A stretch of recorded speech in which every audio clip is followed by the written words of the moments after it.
Send my best regards from Istanbul to International Film Festival and Forum on Human Rights in Geneva. Can you tell us in your personal terms why you were jailed? What were the charges against you, and were you free to fight them? Well, I have been thinking about it, why I was jailed. It's a mystery. Because the advisors are not legally responsible for the newspaper. Turkish law, press law 11 clearly states that advisors have no legal responsibility. And for 5 years, nobody held us responsible for the paper. And suddenly, on August 16th or 19th, being an advisor, symbolic post to a newspaper became the heaviest crime. I think I'm the first, in this century, the first female writer to be charged with such a heavy Article 302 demands capital punishment until 1999. Now it is lifelong without parole in solitary cell. I think it's quite clear that I'm one of the many journalists that was on the blacklist, and the fact that I was my name was listed as an advisor was used as a pretext to punish me for a crime.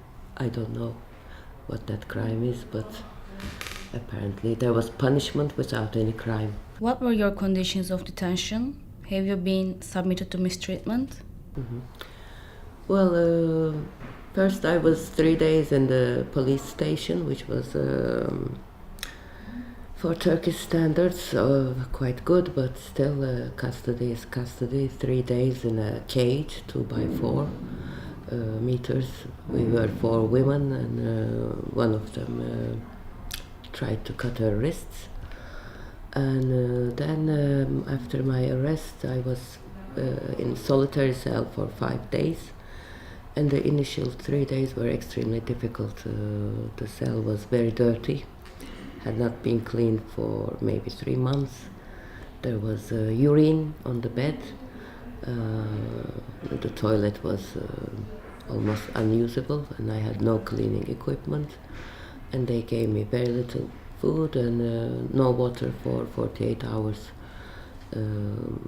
But on Monday, 3 days later, I fainted in front of the director of the prison.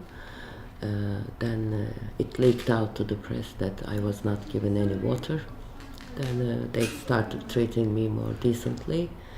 On the 6th day, I passed to the ward of PKK prisoners, and life got infinitely easier. When you are a group, they can't really push you too hard. In the process of prisoning, what did influence you physically and spiritually because of the pressures? Reality slowly starts to sink in. I mean, being closed in a small room like that for months and years is against all human nature. In fact, for any living creature, it is the biggest torture ever invented. Especially solitary cell, I think is the worst torture mankind has ever invented. This constant humiliation, this constant uncertainty, what will happen next. The prison authorities trying to get more and more strict each day. Why are you staying in Turkey instead of seeking exile in another country? I don't belong or own to this land, but this is the strongest tie. This is my language.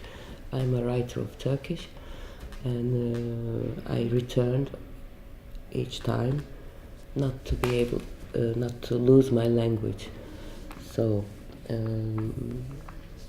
I think it's a very strong tie, and that I can't just cut like that.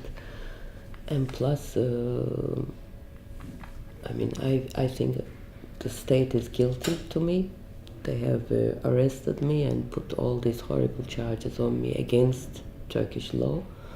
If I run away now, it would be like admitting I am the guilty side, but I would like to stay and hope that I would be able to take this to justice if it ever exists. What do you think about the solidarity activities for you in many parts of the world and in Turkey? Well, I was very surprised. In fact, I didn't expect that much, and it was almost a miracle to me. Many writers, artists, politicians, human rights activists, various political parties, different political parties were in solidarity with us, with me and Necmi Alpay. It was really amazing, and I feel grateful, because without this international, especially international solidarity, I think they were planning to keep me very long time in jail. Then maybe a few years later just say, oh sorry, pardon, and let me out, perhaps semi-dead or dead.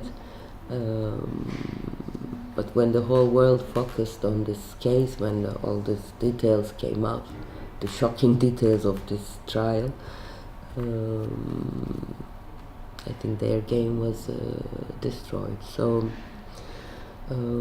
we are going through very difficult times in Turkey. I was not the only one in jail. I mean, for similar motives.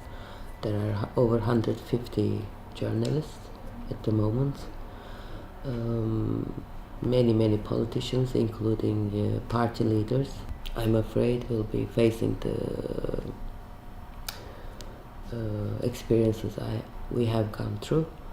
So the only thing that can build a barrier against this oppression is the solidarity, national, international.